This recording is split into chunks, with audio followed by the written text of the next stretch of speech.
Welcome back to Dark Abyss Miniatures. I'm Simon, and today I'm going to talk you through how I painted this Death Company Marine from the Blood Angels. I'm really excited that they've just got their new release, and I thought I'd test my idea for a new paint scheme on a Assault Intercessor that I had lying around.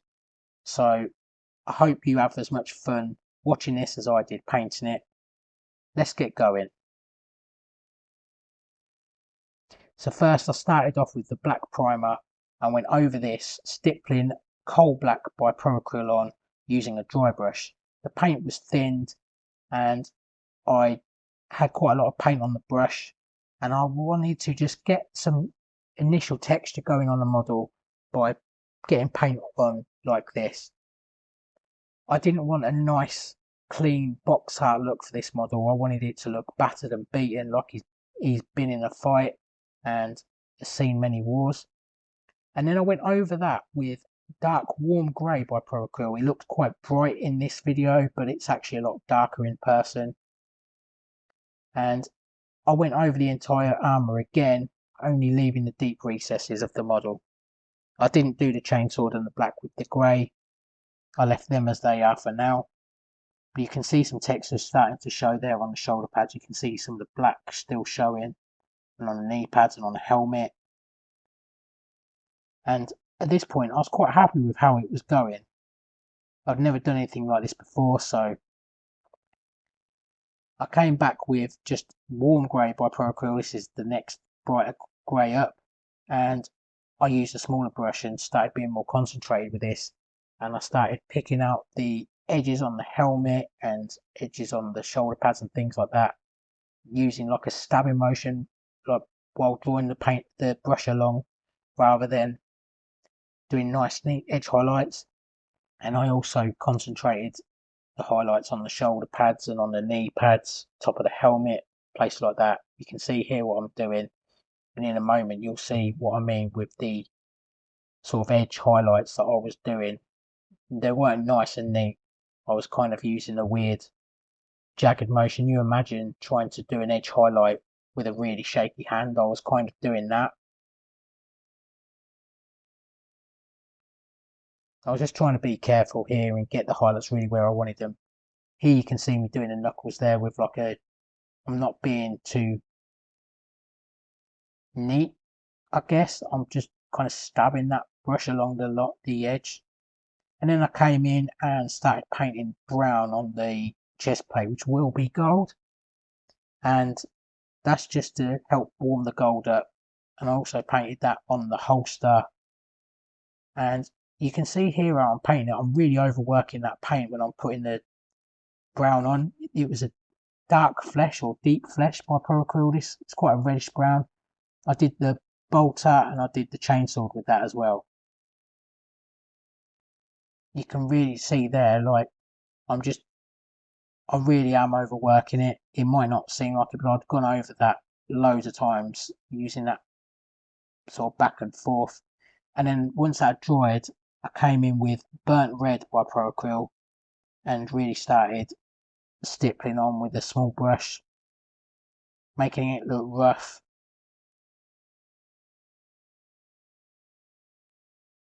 So now I'm coming in with gold, and I use Glorious Gold by Vallejo, their new version of Glorious Gold from the Game Colour range, and it is a really nice paint to use. I was really impressed with it.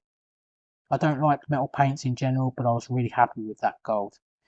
And I just used Steel by Vallejo Metal Colour for the bolt gun muzzle and the teeth on the chainsword. Then it was on to transfers, and you might be wondering why that is a yellow Blood Angels emblem.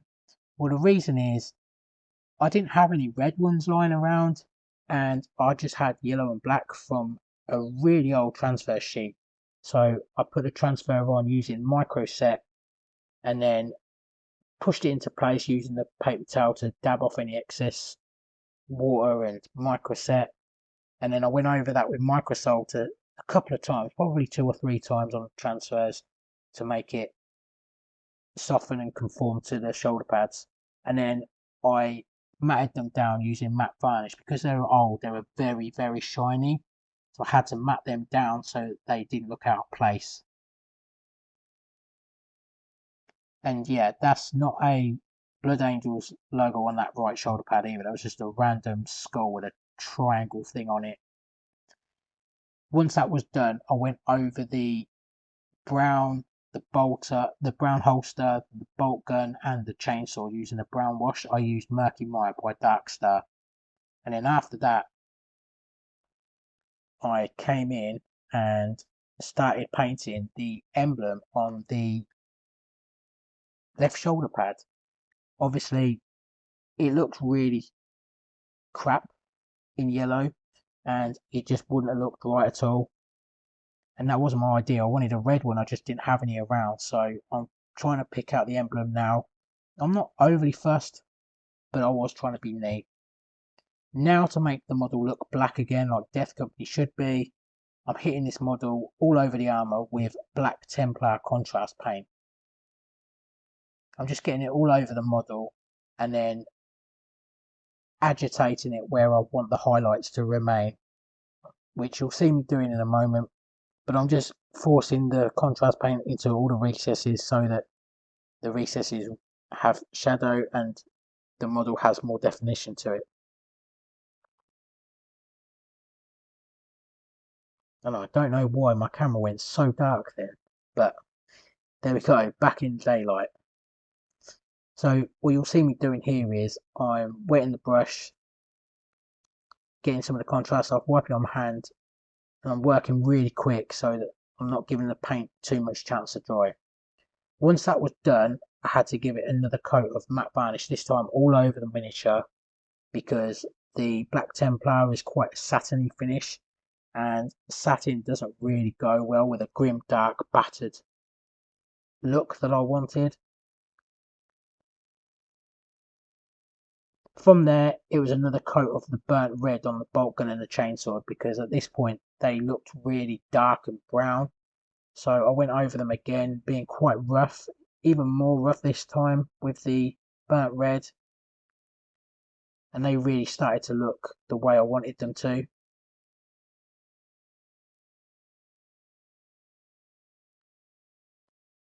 And then I thought I better do the eyes, so I came in with Pale Yellow by Acryl, and I found this initial step harder than I found it to highlight the eyes later on in the video. I don't know why I found that bit so tricky, but I did.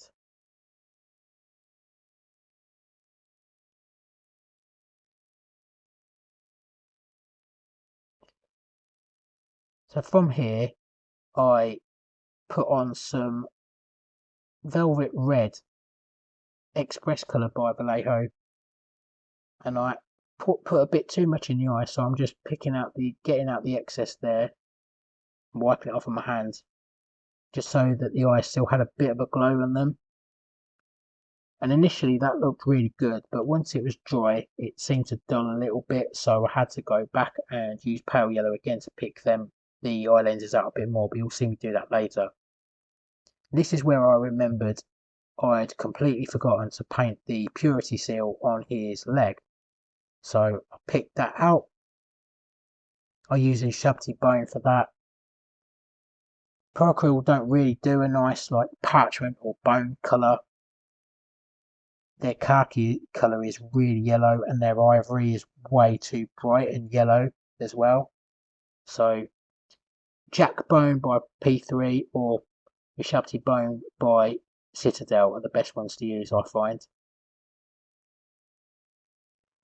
There we go. You see me bracing my hands there to keep my hands really steady, and I'm being really careful there. Now that's a size 2 brush, but you can get a nice fine point on a brush if you looked after it, and you can do eye lenses on a Space Marine quite easily with a size 2 brush. I don't like chopping and changing my brushes all the time.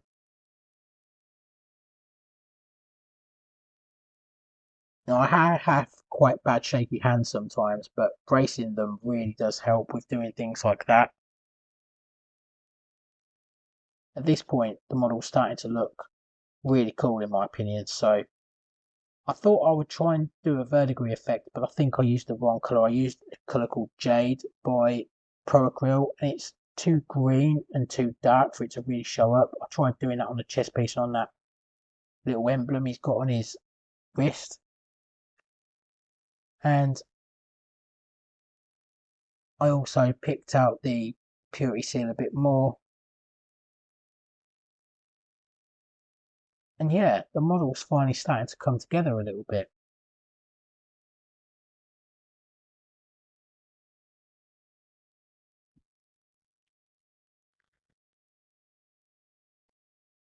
So that by now I was ready to do the basing, and I used Earth Texture by Vallejo. I love this stuff. You can just chuck it on a base and the model's done. It takes a few hours to dry, which is the only frustrating thing about it if you're in a hurry. And you do have to be careful because it gets everywhere. I actually got some on the helmet of this model by accident and didn't realise until it was partially dry. So it then became quite difficult to get off, but I managed it, thankfully.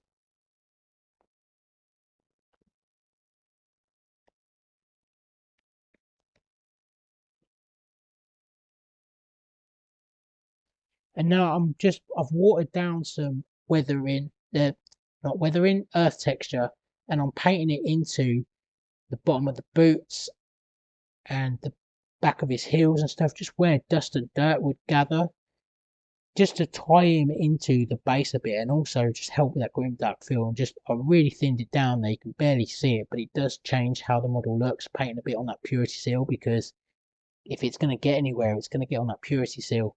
But you can see in them recesses on the boots where I've painted it.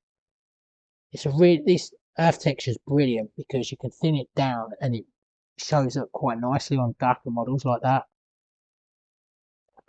It looks quite shiny now, but when it dries, it's quite matte. And here's the finished model, and I'm so happy with this guy. I really am, and I definitely think I'm going to get a load of Def Company guys and paint them up. But what do you think? Like, subscribe, drop your comments in, tell me what you're excited about painting, what have you got on your desk, and keep your eye out for the next one.